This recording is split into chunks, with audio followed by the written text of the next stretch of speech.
Welcome to the Rap Soul Podcast, where we dive deep into the world of music that moves our hearts and gets our feet tapping.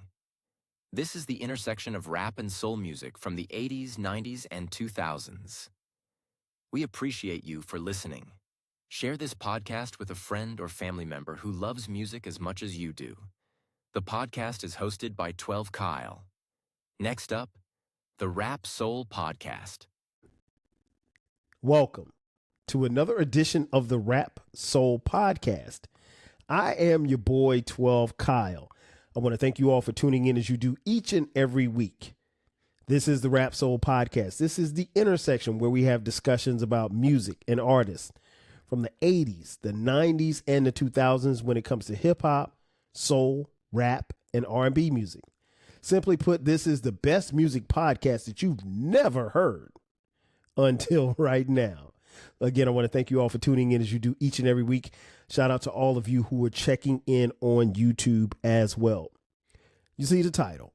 So I have to ask the question of you. Do you remember when BET was dope?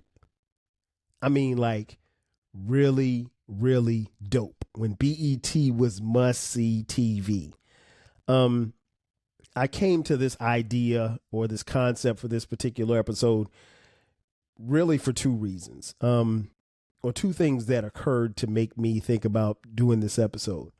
One here recently was the recent passing of Ananda Lewis. As many of you know, Ananda Lewis passed away. I think she was 52 years old. She's most recognized for her role in entertainment with MTV, but she got her start on BET with the show Teen Summit. Teen Summit was a show that was strictly for, teenagers. And a young 12 Kyle found himself tuning in every Saturday to watch Ananda Lewis do her thing on that show.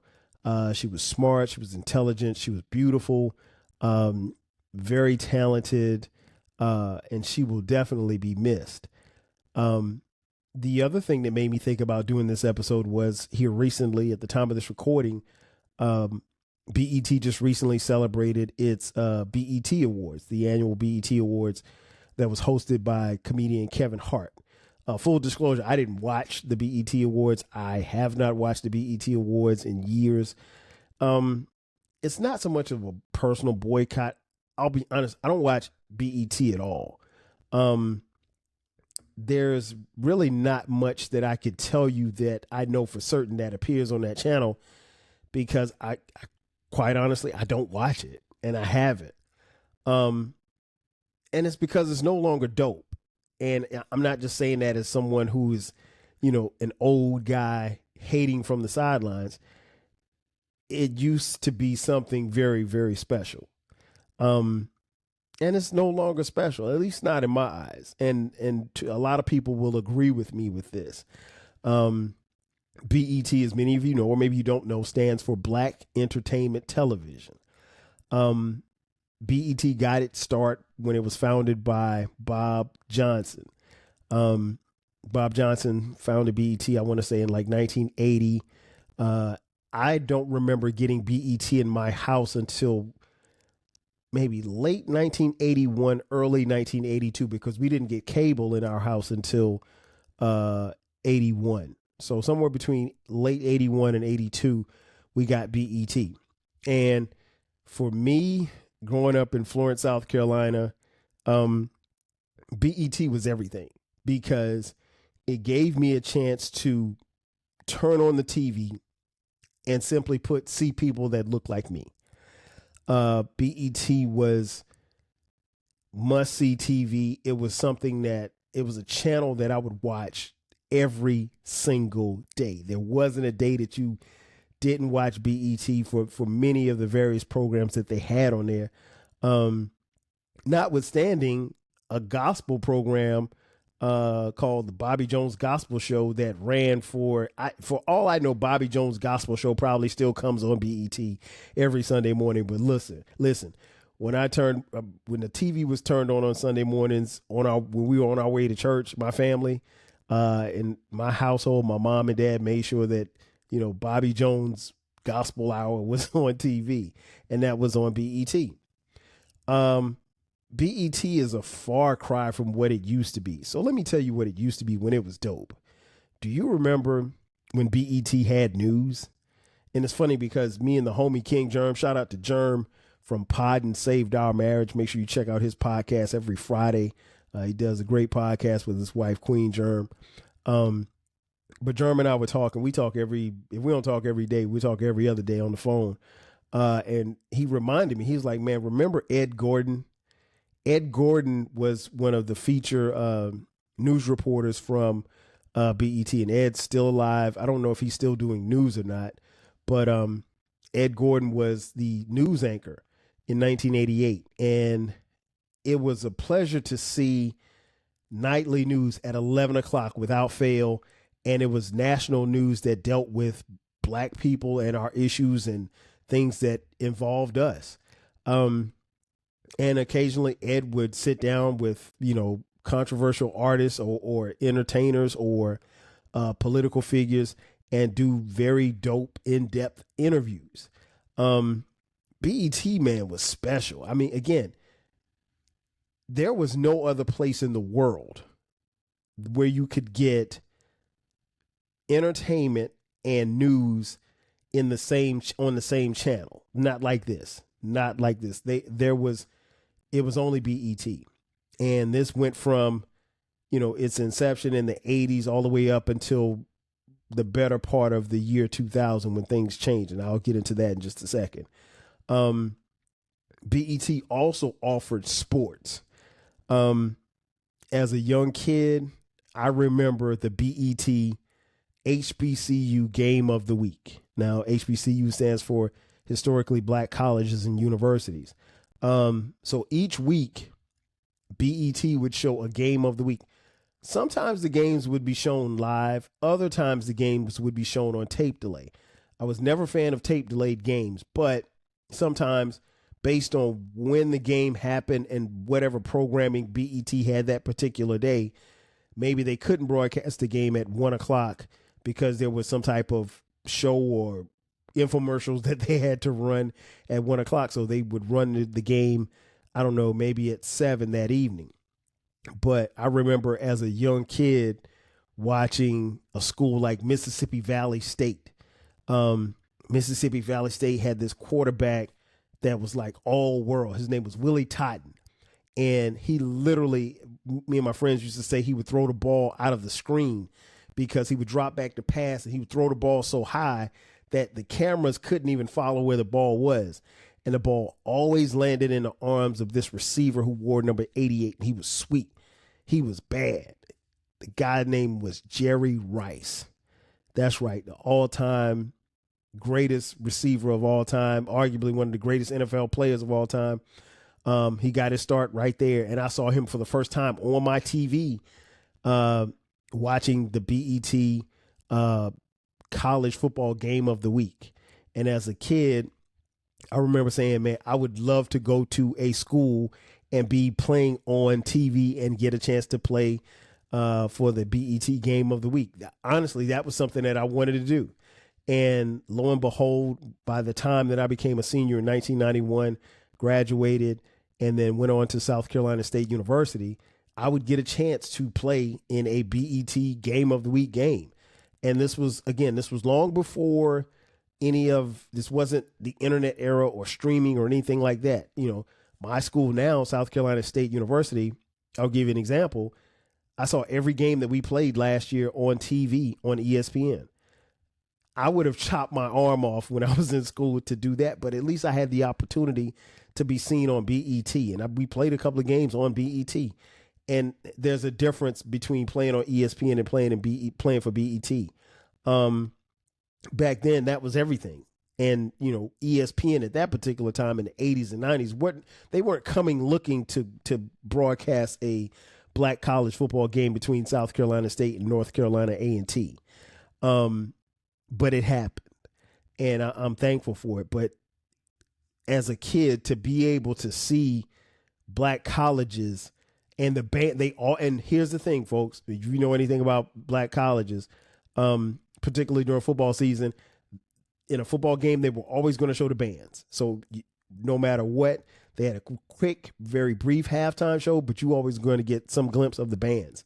And so that was good for recruiting for the bands and recruiting to get black kids like me who watch BET to go to HBCUs, which we eventually did. But yeah, the HBCU sports, I can't really remember. I mean, at times they would have basketball games on, but it's pretty much basketball and football, mostly football, but from time to time you see a basketball game on TV as well. But BET Sports was dope. Do you remember when BET was so dope that they aired a show called Video Soul?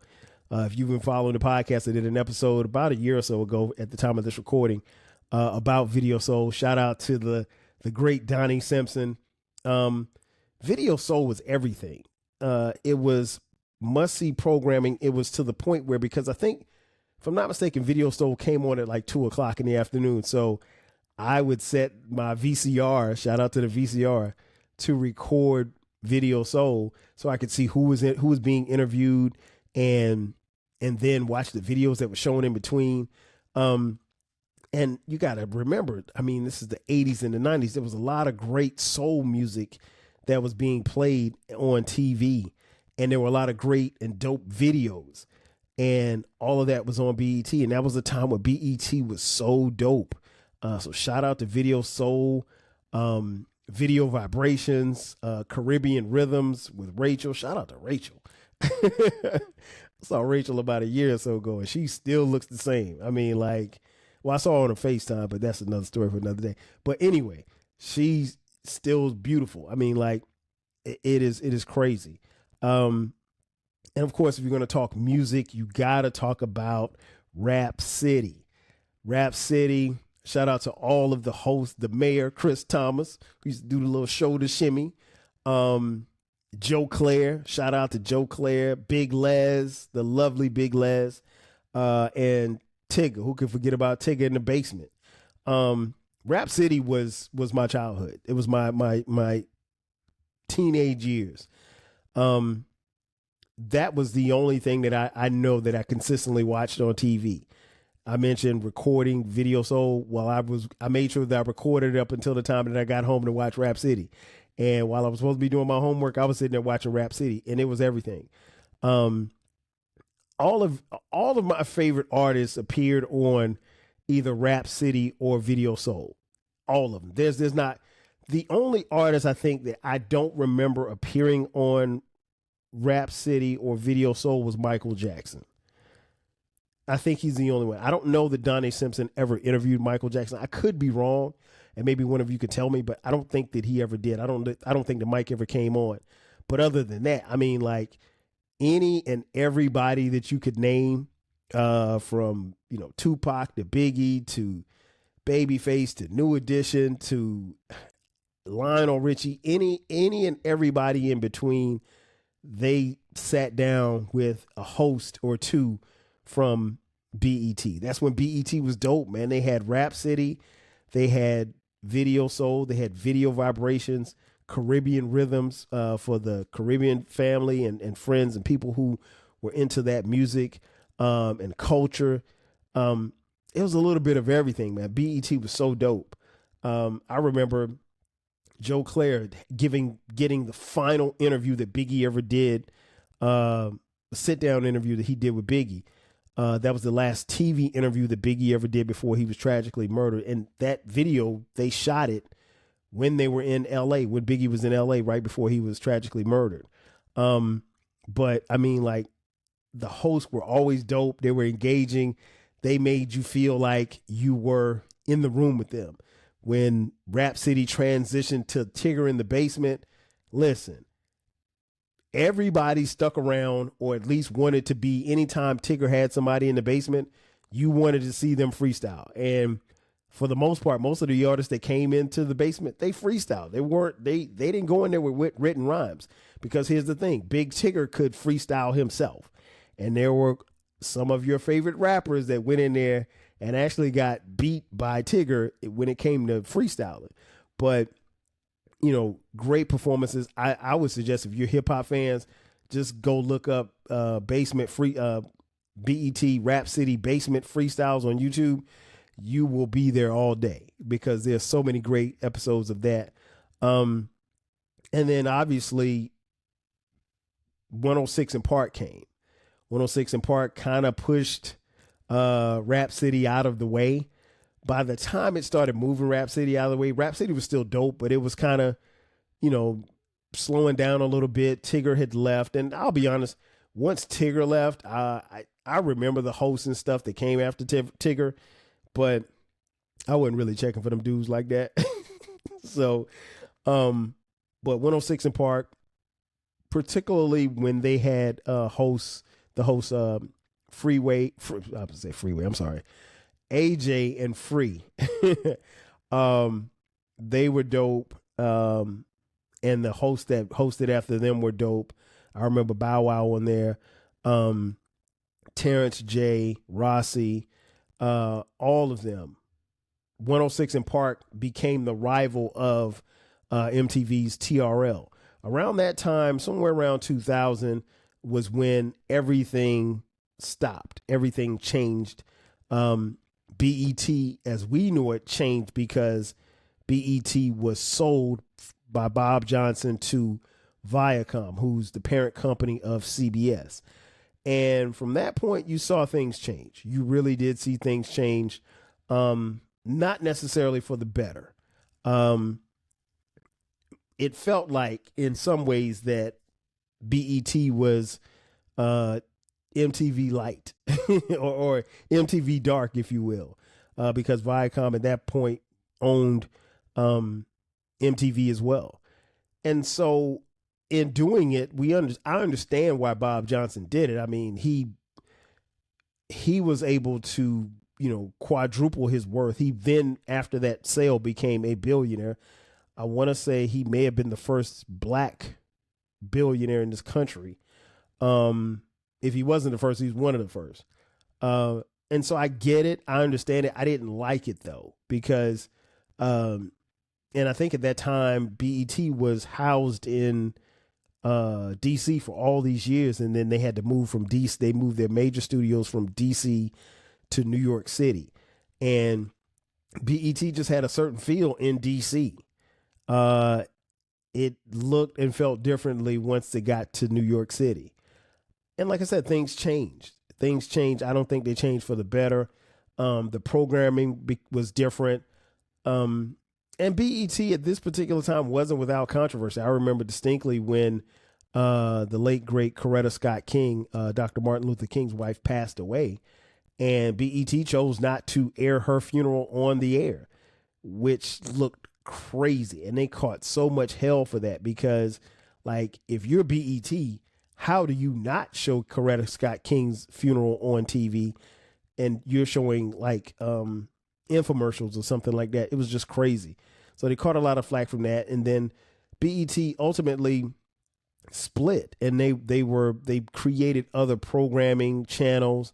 It's BET Jams, BET Gospel, BET, what is this? It's something else, like BET International. There might be a BET Canada. Hell, I don't know. There could be a BET Surfside, West Side, East Side, North Side. I don't know. By that time I had checked out. So I understand business. I understand why certain things happen. But I think that the sale of BET was ultimately its downfall. Again, Bob Johnson got paid, but I think in the long run, it didn't benefit the company. And then that kind of fast forwards to where we are now. As I mentioned, the BET Awards has been their crowning achievement, I guess, or feature, if you will, over the past 10, 15 years, or maybe 20 years, probably, maybe longer than that. But it's just not the same. But the BET Awards, I remember, did have its moments. Some legendary performances. I remember once, if I'm not mistaken, Michael Jackson and James Brown sharing the stage at one point. And we saw, I remember Jay-Z premiered his song Izzo on BET at the BET Awards. I think I don't even think the song was out at the time. It was coming out on the Blueprint album, and I think he performed it on. I remember him performing it on that show. None of us had ever heard. We heard the Michael Jackson sample, the Jackson 5 sample, and but yeah, it was so, and it was always must see TV, and people were always talking about it. I remember the early days of Twitter. We would be on Twitter. We would be constantly tweeting through the program. But again, it's just not what it used to be. From what I understand, this past BET award show was pretty good. People seem to be pleased. The tribute seemed to be pretty good from what I understand. I had no reason to go back and listen to it. I do remember my wife had it on. She had the program on, and I got into bed. And I got into bed at that particular night. It was, I think, if I'm not mistaken, the award show came on at 8, right? So I was doing something else. I think I may have been doing a podcast or something. And I just remember going to bed around midnight. And I get into bed, and like there's a tribute to Kirk Franklin, I think, that I heard, but I'm like falling in and out of sleep. And I look over, and I remember I looked at my cell phone, and it was 12:30, and the BET Awards were still on. And I did a Google search the next morning, like how long was that show on? And Google said that the BET Awards was on for 5 hours. Listen, there's no reason for any programming to be on 5 hours. People complain about the Grammys being too long. You cannot have a legitimate award show on that long.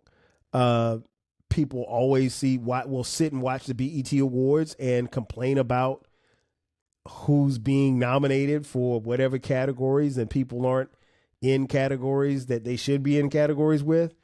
The thing that I'll say about that is the way that you combat that is stop watching, because BET clearly to me did not, even back 10, 15 years when I was watching, we had the same complaints, but they would much rather you be in front of a TV on social media talking about it as opposed to not watching it at all.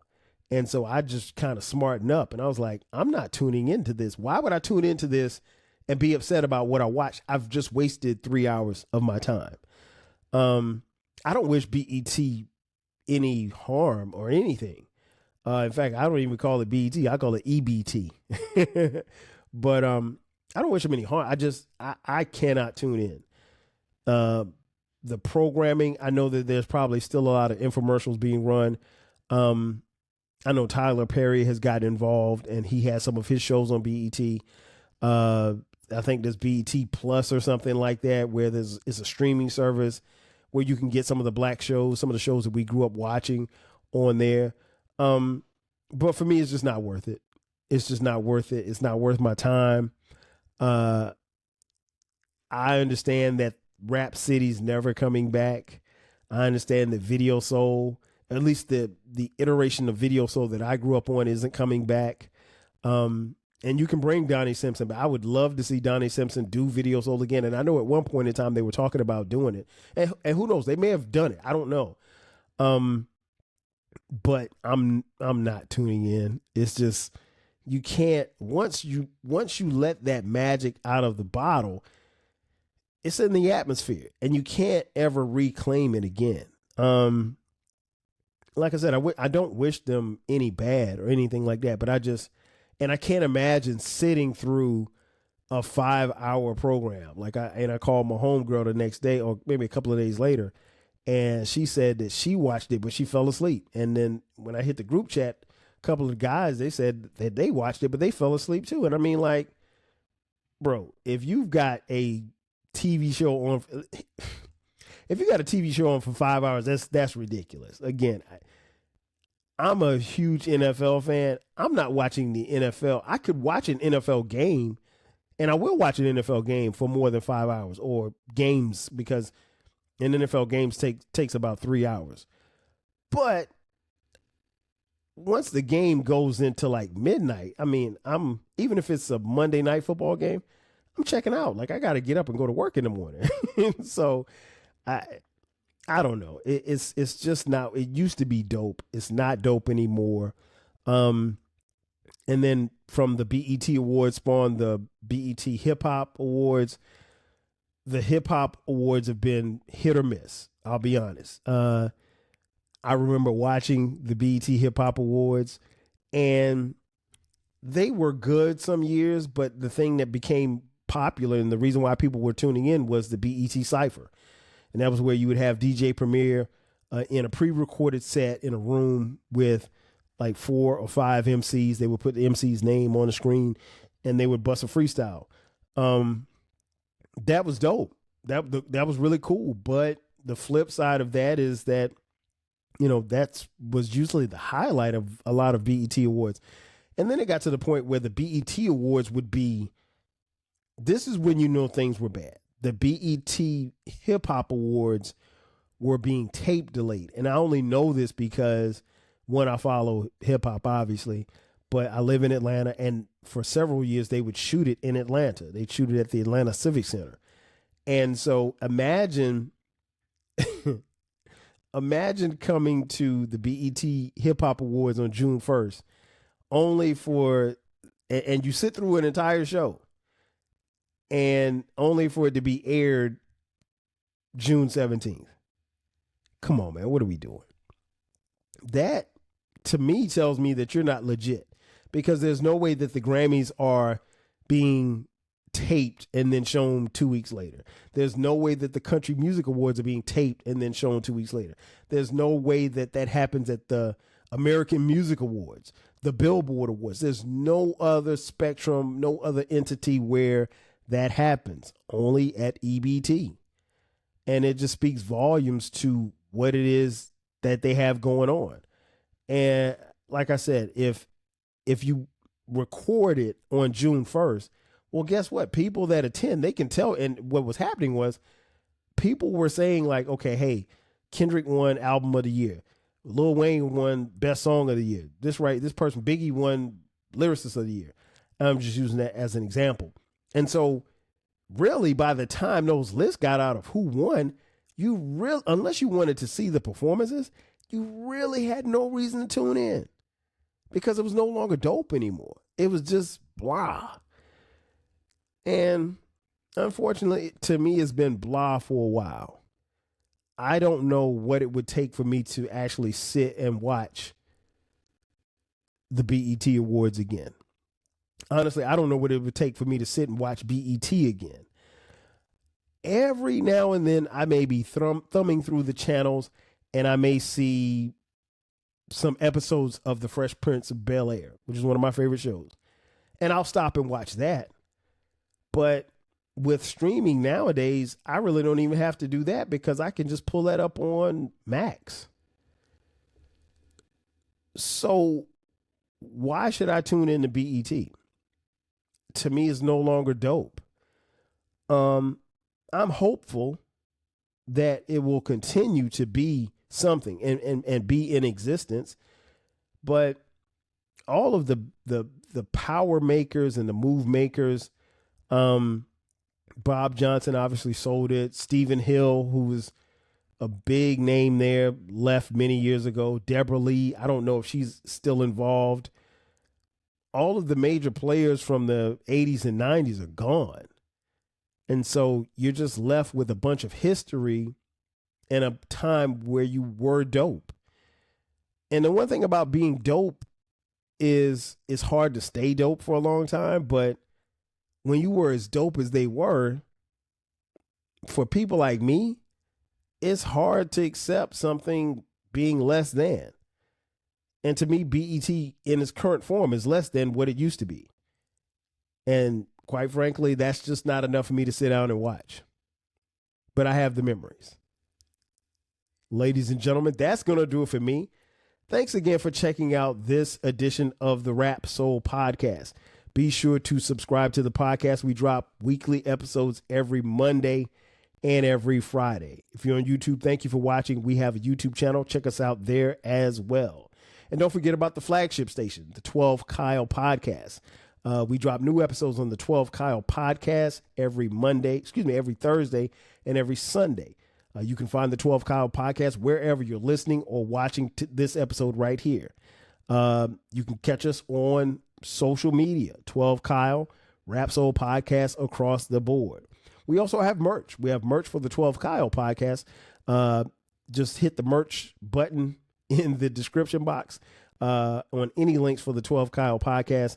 And there you can find 12 Kyle podcast t-shirts, hoodies, as well as coffee mugs. We got it for the low. Also, if you want to donate financially to this show, send us a couple of dollars via Cash App, $ TWELVEKYLE. Again, that's going to do it for me. I am your boy 12 Kyle. I'll catch you guys next time. 5,000. Cheers. Thank you for listening. This concludes the episode. Be sure to subscribe to the Rap Soul podcast. You can find the podcast wherever you get your podcasts. Follow the podcast on social media.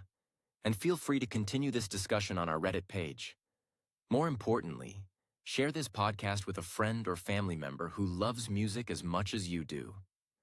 Until next time, 5,000.